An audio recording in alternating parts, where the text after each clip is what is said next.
ka din, Ma'am Shio. Doon ka sa kanila. Naka-block ka din.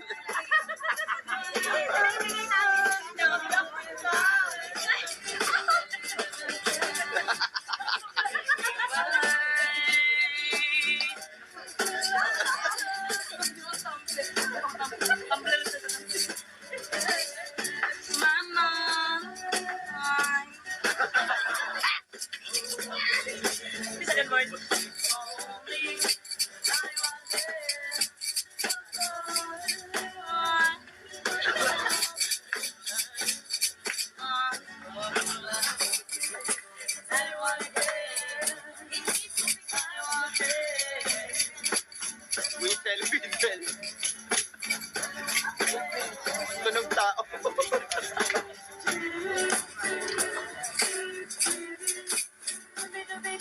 Ay, ay, ay.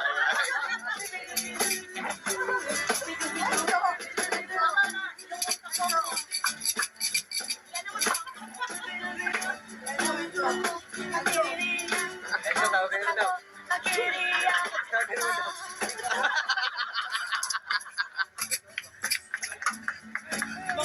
Laugh trip na naman si Melay sa araw ng kanyang birthday. Sinabayan ang mga staff sa pag-awit pero parang naiba ang kanta. Iniba niya nga ang lyrics para maging katatawanan at biniro ng kanyang kaibigan na dapat talaga kasama siya dahil naka-black t-shirt.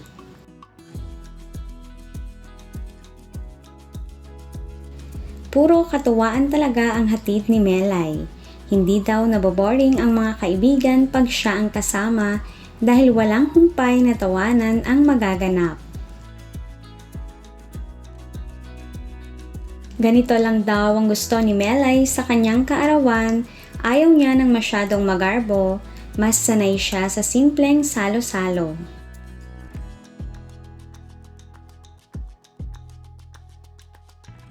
Kumakain sila sa labas ng family nila ni Jason at kasama rin ng mga kaibigan.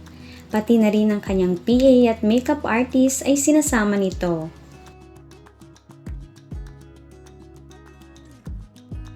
Ayaw daw niya ng engranding event tulad ng magpapadecorate pa at magre-rent ng isang place. Okay na daw na lumabas na lang sila.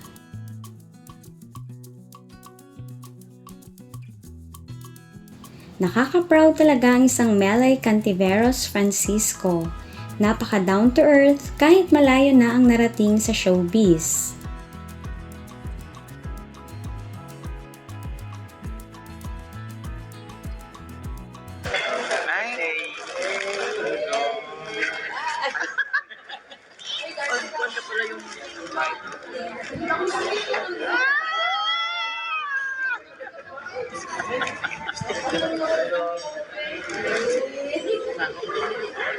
Ano to?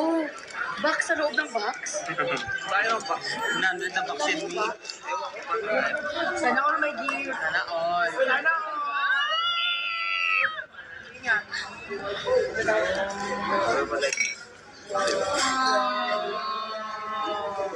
Isa wow, ang mga ingit eh kasi gilid. Wow. Ay, kinaharin. Ay, Sabi mo yung green.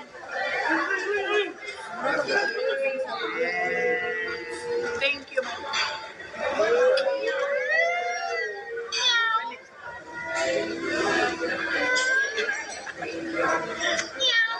Magkasunod lang sila ng birthday ng kanyang bunsong anak na si Stella.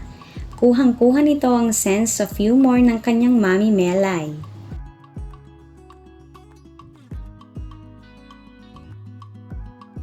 Biro ni Melay, minsan ay nabibingi na daw si Jason sa kaingayan nila, lalo pag nagkwentuhan sila ng mga anak ay ayaw paawat, laging may entry ang isa't isa.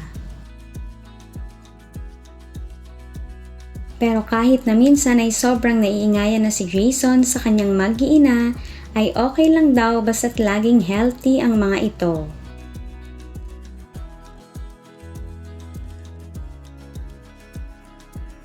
Lumalaki na nga ang kanilang dalawang anak, lalo na si Mela na malapit-lapit nang magdalaga. Kaya sana daw ay biyayaan pa sila ng isa pa.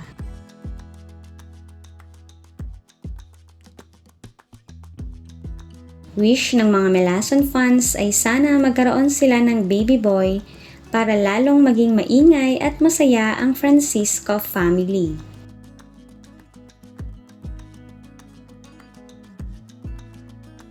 Thank you so much sa aking anak, sa aking panganay na si Ate Mela.